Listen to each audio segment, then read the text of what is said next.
નબીપુર કુમાર શાળા અને કન્યા શાળા ખાતે આમંત્રિતોની ઉપસ્થિતિમાં શાળા પ્રવેશોત્સવ કાર્યક્રમ યોજાયો. વાલીઓ અને ગ્રામજનો ઉપસ્થિત રહ્યા. રાજ્યભરમાં જ્યારે નવા શૈક્ષણિક સત્રનો પ્રારંભ થઈ ચૂક્યો છે ત્યારે શિક્ષણને પ્રોત્સાહન આપવા માટે ભરૂચ જિલ્લાના નબીપુર ખાતે આજે શિક્ષણનો એક મોટો ઉત્સવ ઉજવાયો. નબીપુર કુમાર શાળા અને કન્યા શાળાના સંયુક્ત ઉપક્રમે આજે ભવ્ય શાળા પ્રવેશોત્સવ અને કન્યા કેળવણી મહોત્સવનું આજે તારીખ 23 જૂન 2026 મંગળવારના રોજ નબીપુર કુમાર શાળા અને કન્યા શાળા ખાતે એક અનેરા ઉત્સાહ સાથે આયોજન કરાયું હતું. શિક્ષણથી સુરક્ષિત સમાજ, શિક્ષિત દીકરી સમૃદ્ધ દેશના પવિત્ર મંત્ર સાથે અહીં સંયુક્ત પ્રવેશોત્સવની ધામધૂમથી શરૂઆત થઈ હતી.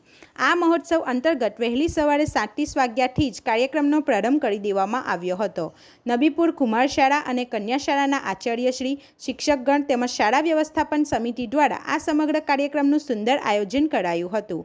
આ કાર્યક્રમની શરૂઆત મહેમાનોના ભવ્ય સ્વાગત, દીપ પ્રાગટ્ય અને મા સરસ્વતીની વંદના સાથે થઈ હતી. ત્યારબાદ શાળાના બાળકો દ્વારા સ્વાગત ગીત રજૂ કરાયું હતું. શાળામાં પ્રથમ વખત પગ મૂકી રહેલા નાના નાના ભૂલકાઓનું કુમકુમ તિલક કરીને ભાવભર્યું સ્વાગત કરવામાં આવ્યું હતું અને તમામ નવા પ્રવેશાર્થી બાળકોને પ્રોત્સાહિત કરવા માટે શાળા પ્રવેશ કીટનું વિતરણ પણ કરવામાં આવ્યું હતું. અહીં દીકરીઓના શિક્ષણ એટલે કે કન્યા કેળવણી અંગે એક પ્રેરણાત્મક સંબોધન પણ રાખવામાં આવ્યું હતું. આ સાથે જ વાલી સંમેલન યોજીને વાલીઓને શિક્ષણ અંગે ખાસ માર્ગદર્શન પૂરું પાડવામાં આવ્યું હતું.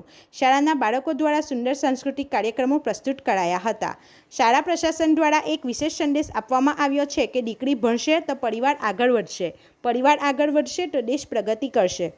તમામ વાલીઓને અપીલ કરવામાં આવી હતી કે તેઓ પોતાના બાળકોને નિયમિત રીતે શાળાએ મોકલે અને આ પ્રવેશોત્સવને એક જન આંદોલન બનાવે જેથી એક પણ બાળક શિક્ષણથી વંચિત ન રહે. ખરેખર આ પ્રકારના આયોજનોથી ગ્રામ્ય સ્તરે શિક્ષણનો વ્યાપ વધશે અને ભણશે ગુજરાત વધશે ગુજરાતનો સંકલ્પ સાકાર થશે. આ કાર્યક્રમમાં ભરૂચ કલેક્ટર ઓફિસમાંથી પ્રકાશભાઈ પટેલ, મામલતદાર ઓફિસમાંથી SR વસાવા તથા ICDS શખાવતી મેડમ તથા નબીપુર ગામના સરપંચ, ડેપ્યુટી સરપંચ અને ગ્રામ પંચાયતના સભ્યો સહિત વાલીઓ પણ હાજર રહ્યા હતા.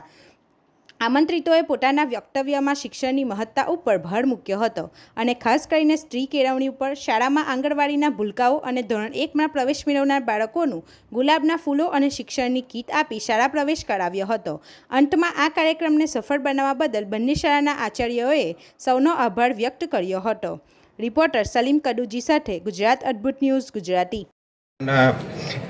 પ્રાથમિક શિક્ષણના 100% નામાંકન બાબતે શાળા પ્રવેશોત્સવ અને કન્યા કેળવણી ઉજવણીના કાર્યક્રમમાં ઉપસ્થિત મંચસ્થ મહાનુભાવો શ્રી, ગ્રામજનો તથા શાળાના સર્વ બાળકો અને બાળકીઓ, આપ સૌને મારા નમસ્કાર.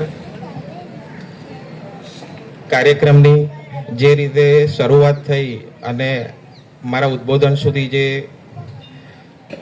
વિવિધ સન્માન, ઉદ્બોધન જે આવ્યા તે જોતાં મને અંદરથી એવી લાગણી થઈ રહી છે કે આ શાળાની અંદર આપણે આપણા બાળકો મૂક્યા છે એ એક એવા વિશ્વાસ સાથે પ્રવેશ કરાવ્યો છે કે જ્યાં શાળાના શિક્ષકો તથા ગ્રામજનો તમામની સંપૂર્ણ માર્ગદર્શન અને જ્યાં જ્યાં જરૂરિયાત છે ત્યાં તે લોકો એ સુવિધા પૂરી પાડે છે જેથી ગ્રામના બાળકોને સારું શિક્ષણ મળી શકે અને તેઓ સમાજને જે અત્યારે આધુનિક સમયમાં જે પણ કદમથી કદમ મિલાવીને ચાલવું હોય તે રીતે બાળકો તૈયાર થઈ શકે. બીજું કે આ જે બાળકો છે અને આપણે બધા આ શિક્ષણ બાળકોને સારી રીતે પૂરું પાડી શકે છે તેમાં મહિલાઓ જે આપણી માતાઓ, બહેન છે તેમનું પણ ખૂબ અગત્યની ભૂમિકા મને દેખાઈ રહી છે.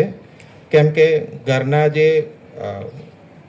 પિતા હશે કે પુરુષ હશે એ તો રોજગારી મેળવવા માટે કે ઘર માટે શું કે કમાવવા માટે બહાર નીકળશે, પણ ઘરની જે માતા છે કે એની જવાબદારી સૌથી આસપાસ બનતી ઘટનાના સમાચાર જોવા માટે ગુજરાત અદ્ભુત ન્યૂઝ ગુજરાતીને લાઈક કરો.